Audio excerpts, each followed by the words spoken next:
Hello बच्चों, कैसे हो आप लोग? अच्छे होंगे बेटा। बेटा आज मैं आपके लिए लेकर के आई हूँ यूपी बोर्ड 10th क्लास के लिए संस्कृत खंड से चैप्टर है आपका जीवन सूत्राणी। ठीक है बेटा, जीवन के सूत्र। इसमें बेटा युधिष्ठिर और यक्ष संवाद के बारे में बताया गया है। तो यहाँ पर युधिष्ठिर और यक्ष के बीच होने वाले वार्तालाप के बारे में बताया गया है। तो मैं आपको समझाती हूँ इस चैप्टर को, बेटा ठीक से समझ लेंगे। देखते हैं। किंस्विदे गुरुतरम भूमि है, किंस्विदुच्चतरम चखात, किंस्विद शीघ्रतरम बातात, किंस्विद बहुतरम तृणात। किंस्विद गुरुतरम भूमे, भूमे पृथ्वी, किंस्विद किससे गुरुतरम भारी है। ठीक है, पृथ्वी किससे भारी है। किंस्विद उच्चतरम चखात, आकाश, खात का अर्थ हो गया आकाश। किंस्विद उच्चतरम किससे ऊंचा है, आकाश किससे अधिक ऊंचा है। ठीक है, किस आकाश से अधिक, आकाश से ऊंचा कौन है। कहने का अर्थ क्या हो गया, पृथ्वी से भारी कौन है और आकाश से ऊंचा कौन है। किंस्विद शीघ्रतरम बातात, और वायु से बातात, वायु से शीघ्रतरम, शीघ्र चलने वाला किंस्विद कौन है। वायु से शीघ्र चलने वाला कौन है, वायु से भी तेज चलने वाला कौन है। ठीक है, किंस्विद बहुतरम तृणात, तृणात, तृणात कहते हैं बेटा घास के लिए। ठीक है, और घास से घना क्या है, घास से घना क्या है। आगे समझ में, एक बार इसे फिर से देख लो। पृथ्वी से भारी क्या है, आकाश से भारी क्या है, आकाश से बड़ा ऊंचा। ठीक है बेटा, आकाश से ऊंचा, उच्चतरम, आकाश से ऊंचा क्या है। और शीघ्रतरम बातात, वायु से भी तेज चलने वाला क्या है। और बहुतरम तृणात, घास से भी घना क्या है, घास से भी घना क्या है। देखते हैं आगे। माता गुरुतरा भूमे, खात पित्तोच्चतरस तथा, माता गुरुतरा भूमे, खात पित्तोच्चतरस तथा, मन शीघ्रतरम बातात, चिंता बहुतरी तृणात। माता गुरुतरा भूमे, मामा माता। ठीक है, माता गुरुतरा भूमे, माता पृथ्वी से भारी है, माता पृथ्वी से भारी है। पृथ्वी से बड़ा कौन है, माता। ठीक है, खात पित्तोच्चतरस तथा, तथा पिता आकाश से ऊंचा है, पिता आकाश से ऊंचा है। माता पृथ्वी से भारी है और पिता आकाश से ऊंचा है। मन शीघ्रतरम बातात, मन वायु से भी तेज चलने वाला है। चिंता बहुतरी तृणात, और चिंता घास से भी घनी है। आगे समझ में, मन आपका शीघ्र चलने वाला है। अभी रसगुल्ला खाने का मन कर रहा है, ठीक है, तो 2 मिनट में ही जलेबी खाने का मन कर रहा है। ठीक है, तो क्या है, मन शीघ्रतरम बातात, मन वायु से भी तेज चलने वाला है और चिंता घास से भी घनी है। हो गया क्लियर? एक बार फिर से देख लो। भूमि, माता गुरुतरा भूमि, माता से, पृथ्वी से भी भारी माता है, पृथ्वी से भारी माता है। और खात पिच्चोत्तरस तथा, आकाश पिता से ऊंचा है। ठीक है, पिता आकाश से ऊंचा है, ऐसे बोलेंगे, पिता आकाश से ऊंचा है। मन वायु से भी तेज चलने वाला है और चिंता घास से भी घनी है। हो गया क्लियर? अगला देखते हैं। आतुरस्य च किम मित्रम, आतुरस्य च किम मित्रम, किंस्विन् मित्रम मरिष्यतः। एक लाइन छोड़ दी बेटा, एक बार देख लो फिर से। किंस्वित् प्रवस्तो मित्रम, किंस्वित् प्रवस्तो मित्रम, किंस्विन् मित्रम गृहे सतः, आतुरस्य च किम मित्रम, किंस्विन् मित्रम मरिष्यतः। देखो इसे क्या बताया गया इसमें। किंस्वित् प्रवस्तो मित्रम, किंस्वित् प्रवसो मित्रम, यानी कि परदेश में मित्र कौन है। किंस्वित् प्रवसतो मित्रम, ठीक है, परदेश में मित्र कौन है। किंस्विन् मित्रम गृहे सतः, और घर में मित्र कौन है। आतुरस्य च किम मित्रम, रोगी का मित्र कौन है। आतुरस्य, आतुरस्य कहेंगे बेटा रोगी के लिए। ठीक है, तो रोगी का मित्र कौन है। किंस्विन् मित्रम मरिष्यतः, और मरने वाले का मित्र कौन है।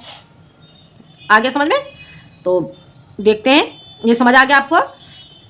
परदेश में मित्र कौन है, घर में मित्र कौन है, रोगी का मित्र कौन है, और मरने वाले का मित्र कौन है।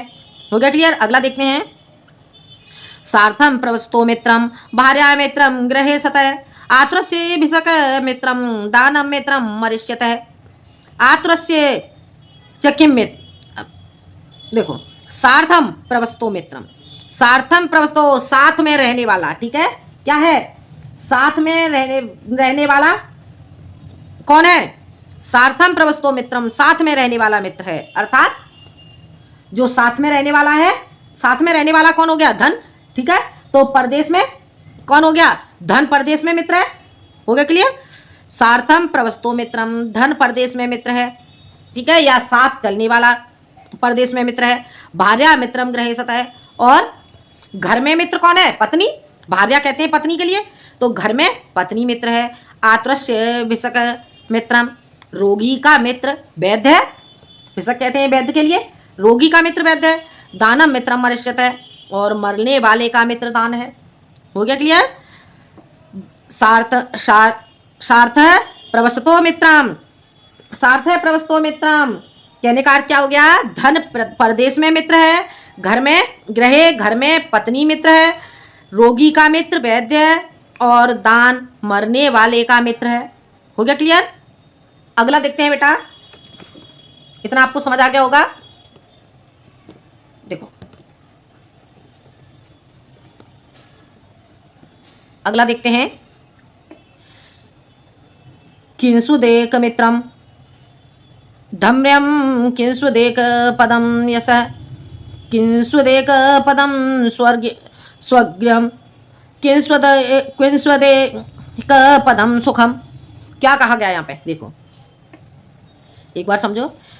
किंस्वदेकम, किंस्वदेकम पदम धम्य, ठीक है, क्या बताया गया है, एकमात्र धर्म, एकमात्र धर्म, किंस्विद एक पदम, क्या धर्म, एकमात्र धर्म क्या है, ठीक है, एकमात्र धर्म क्या है, किंस्विद एक पदम यश है, और एकमात्र यश क्या है, किंस्विद एकमात्र यश क्या है, ठीक है। यश कैसे कहते हैं, यश कहते हैं कीर्ति के लिए, ठीक है। एकमात्र धर्म क्या है और एकमात्र यश क्या है, किंस्विद एक पदम स्वर्गम, और आगे क्या कहा गया बेटा इसमें, किंस्विद पदम स्वर्गम, और स्वर्ग को प्रदान करने वाला एकमात्र क्या है, ठीक है, स्वर्ग को प्रदान करने वाला एकमात्र क्या है, किंस्विद एक पदम सुखम, और सुख प्रदान करने वाला एकमात्र क्या है। आगे समझ में, किंस्विद एक पदम धर्म, धर्म के लिए, ठीक है, एकमात्र धर्म क्या है, एकमात्र धर्म क्या है, एकमात्र यश क्या है, एकमात्र स्वर्ग प्रदान करने वाला क्या है, और एकमात्र सुख क्या है। हो गया क्लियर। अगला श्लोक देखते हैं। इसमें बेटा ये किसने कहा है, ये यक्ष का हो गया, ठीक है, ये यक्ष का हो गया प्रश्न, और जो उत्तर देने वाले हैं, उत्तर देने वाले कौन हो गए, युधिष्ठिर, ठीक है। अब युधिष्ठिर क्या कहते हैं, दाक्ष्यमेक पदम दाक्ष्यमेक पदम धम्य, दानमेक पदम यशः, सत्यमेक पदम स्वर्गम, शीलमेक पदम सुखम। अब यहाँ पर क्या क्या कहा गया है, दाक्ष्यमेक पदम धर्म, ठीक है, दाक्ष्य किसे कहते हैं, चतुरता के लिए, दक्षता, चतुरता क्या है, चतुरता एकमात्र क्या है, धर्म है, ठीक है, चतुरता एकमात्र धर्म है। दान में पदम यश है, और दान एकमात्र यश है। आगे समझ में, दान एकमात्र यश को प्राप्त करने वाला है, ठीक है, समझ में आ गया। दान देना क्या है, एकमात्र यश है। उदारता यानी कि चतुरता या उदारता एकमात्र धर्म है। दान देना एकमात्र यश है। सत्य में एक पदम स्वर्गम, और सत्य एकमात्र स्वर्ग को प्रदान करने वाला है। शील में एक पदम सुखम, और शील क्या है, एकमात्र सुख है। हो गया क्लियर। एक बार फिर से इसे देख लो, चतुरता या उदारता, ठीक है, चतुरता एकमात्र धर्म है, और दान देना एकमात्र यश है। सत्य एकमात्र स्वर्ग प्रदान करने वाला है, और शील एकमात्र सुख प्रदान करने वाला है। हो गया क्लियर बेटा, समझ आ गया। अगला क्वेश्चन देखते हैं, अगला क्या कहा गया है, देखो अगला,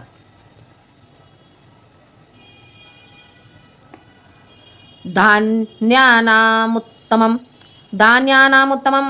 किं स्विद धनानां स्यात् किमुत्तमं, लाभानामुत्तमं किं स्यात् सुखानां स्यात् किमुत्तमं। अब देखो क्या कहा गया है, धान्यानामुत्तमं किम स्विद, धनों में उत्तम क्या है, ठीक है, धनों में उत्तम क्या है? धनों में उत्तम क्या है? धान्यों में, ठीक है, धान्यानाम उत्तमम, यानी कि धान्यों में उत्तम क्या है? और धनानाम स्यात् किम उत्तमम, और धनों में उत्तम क्या है? लाभानाम उत्तमम किम, लाभ के लिए, ठीक है, लाभों में उत्तम क्या है? लाभों में उत्तम क्या है? सुखानाम स्यात् किम उत्तमम, और सुखों में उत्तम क्या है? ठीक है, सुखों में उत्तम क्या है? हो गया क्लियर? एक बार फिर से देख लो।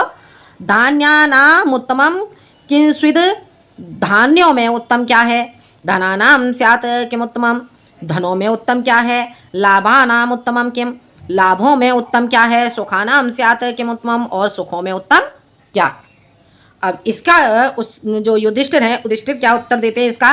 देखो, धान्यानाम उत्तमम दाक्ष्यम, धनानाम उत्तमम श्रुतम, लाभानाम श्रेय आरोग्यम, लाभानाम श्रेय आरोग्यम, सुखानाम तुष्टिरुत्तमा। क्या कहा गया है? धान्यानाम उत्तमम दाक्ष्यम, ठीक है, धान्यानाम उत्तमम दाक्ष्यम, धनों में उत्तम क्या है? ठीक है, तो इसके लिए क्या हो जाएगा? चतुरता, ठीक है, तो धनों में उत्तम क्या है? चतुरता, धनों में उत्तम चतुरता है। धनानाम उत्तमम श्रुतम, श्रुतम कहते हैं बेटा वेद के लिए, ठीक है, तो धनों में उत्तम वेद है। हो गया क्लियर? धान्यों में उत्तम क्या हो गया बेटा? धान्यों में उत्तम चतुरता हो गया, ठीक है, दाक्ष्यम, चतुरता मैंने अभी आपको बताया था, तो धान्यों में उत्तम चतुरता है, और धनानाम उत्तमम श्रुतम, और धनों में उत्तम वेद, लाभानाम श्रेय आरोग्यम, और लाभों में श्रेष्ठ कर, लाभों में श्रेष्ठ कर क्या हो गया? आरोग्यम, आरोग्य कहते हैं बेटा स्वस्थ होना, ठीक है, स्वस्थ, तो लाभों में श्रेष्ठ है स्वस्थ। सुखानाम तुष्टिरुत्तम, और सुखों में उत्तम क्या हो जाएगा बेटा? तो सुखों में उत्तम क्या है?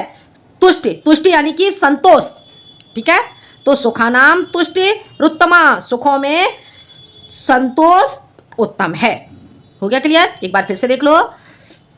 धान्यानाम उत्तमम दाक्ष्यम, धान्यों में उत्तम चतुरता है, और धनों में उत्तम वेद है, लाभों में उत्तम स्वास्थ्य, निरोगी होना है, स्वस्थ होना है, ठीक है, या निरोगी लिख सकते हो।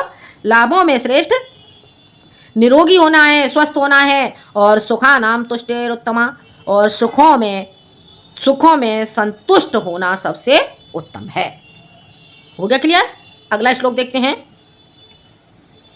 किम नु हित्वा प्रियो भवति, किम नु हित्वा प्रियो भवति, किम नु हित्वा न शोचते, किम नु हित्वार्थवान भवति, किम नु हित्वा सुखी भवेत। अब देखो क्या कहा गया यहाँ पे, किम नु हित्वा प्रियो भवति, किसे छोड़ करके मनुष्य प्रिय होता है? किम नु हित्वा प्रियो भवति, किसे छोड़ करके मनुष्य प्रिय होता है, ठीक है, किसे छोड़ने के बाद क्या बताया गया है? किसको छोड़कर प्रिय होता है मनुष्य, किसको छोड़ करके प्रिय होता है? किन्नु हित्वा न सोचति, और किसको छोड़ करके मनुष्य सोचता नहीं है? किसको छोड़ने के बाद मनुष्य सोचता नहीं है? किम्न हित्वा अर्थवान भवति, और किसे त्यागने के बाद मनुष्य, किसे त्यागने के बाद मनुष्य क्या करता है? हत्वा किम्न हित्वार्थवान भवति, किसे त्यागने के बाद मनुष्य शोक नहीं करता। किन्न हित्वा सुखी भवेत, और किसे त्यागने के बाद मनुष्य सुखी होता है। हो गया क्लियर? समझ आ गया बेटा? एक बार फिर से देखते हैं इसे। किन्न हित्वा प्रियो भवति, किसे त्यागने के बाद मनुष्य प्रिय होता है, और किन्न हित्वा न सोचते, और किसे त्यागने के बाद मनुष्य सोचता नहीं है, किसे त्यागने के बाद मनुष्य शोक नहीं करता। किम्न हित्वार्थवान भवते, और किसे त्यागने के बाद मनुष्य धनवान हो जाता है। हित्वार्थवान भवति, किसे त्यागने के बाद मनुष्य धनवान हो जाता है। किन्न हित्वा सुखी भवेत, और किसे त्यागने के बाद मनुष्य सुखी हो जाता है। हो गया? समझ आ गया? एक बार फिर से ठीक से समझ लो बेटा। किम्न हित्वा प्रियो भवति, किसे त्यागने के बाद मनुष्य प्रिय होता है। किन्न हित्वा न सोचते, और किसे त्यागने के बाद मनुष्य सोचता नहीं है। ठीक है? सोचते, किसे त्यागने के बाद मनुष्य किसे त्यागने के बाद मनुष्य शोक नहीं करता, ठीक है। और किम्नो हित्वार्थवान भवते, और किसे त्यागने के बाद मनुष्य धनवान होता है। किन हित्वा सुखी भवते, और किसे त्यागने के बाद मनुष्य सुखी होता है। मानव हित्वा प्रियो भवते, मानव हित्वा प्रियो भवते, मान को प्राप्त करने के बाद, ठीक है, मानव हित्वा यानी कि अभिमान, हित्वा प्रियो भवते, अभिमान को त्याग करके मनुष्य प्रिय होता है। मानव हित्वा प्रियो भवते, अभिमान को त्याग कर मनुष्य प्रिय होता है। क्रोधम हित्वा न सोचते, और क्रोध को त्यागने के बाद मनुष्य सोचता नहीं है, उसके बारे में शोक नहीं करता है, ठीक है। क्रोधम हित्वा न सोचते, क्रोध को त्यागने के बाद मनुष्य सोचता नहीं है। कामम हित्वा अर्थवान भवते, और काम को त्यागने के बाद मनुष्य धनवान हो जाता है। लोभम हित्वा सुखी भवेत, और लोभ को त्याग करके मनुष्य सुखी होता है। हो गया क्लियर, समझ आ गया। एक बार फिर से देख लो। मानव हित्वा प्रियो भवेत, अभिमान को त्याग कर मनुष्य प्रिय होता है। क्रोध को त्याग कर मनुष्य सोचता नहीं है। काम को त्याग कर मनुष्य धनवान होता है। और लोभम हित्वा सुखी भवेत, और लोभ को त्यागने के बाद मनुष्य क्या होता है, सुखी होता है। लोभम हित्वा, लोभ को त्याग कर मनुष्य सुखी होता है। आगे समझ में। तो बेटा ये था आपका जीवन सूत्राणी, ठीक है। तो इसका बेटा संदर्भ कैसे लिखोगे, संदर्भ इसका एक बार बेटा मैं आपको बता देती हूँ। संदर्भ इसका लिखोगे बेटा प्रस्तुत श्लोक, प्रस्तुत श्लोक हमारी पाठ्यपुस्तक हिंदी के संस्कृत खंड के जीवन सूत्राणी शीर्षक से उद्धृत है, ठीक है बेटा। इस तरह से इसका संदर्भ लिखोगे आप, तो ये चैप्टर बेटा आपको समझ में आ गया होगा। आज के लिए इतना ही, मिलते हैं बेटा हम अगले वीडियो में एक नए टॉपिक के साथ। जब तक के लिए धन्यवाद।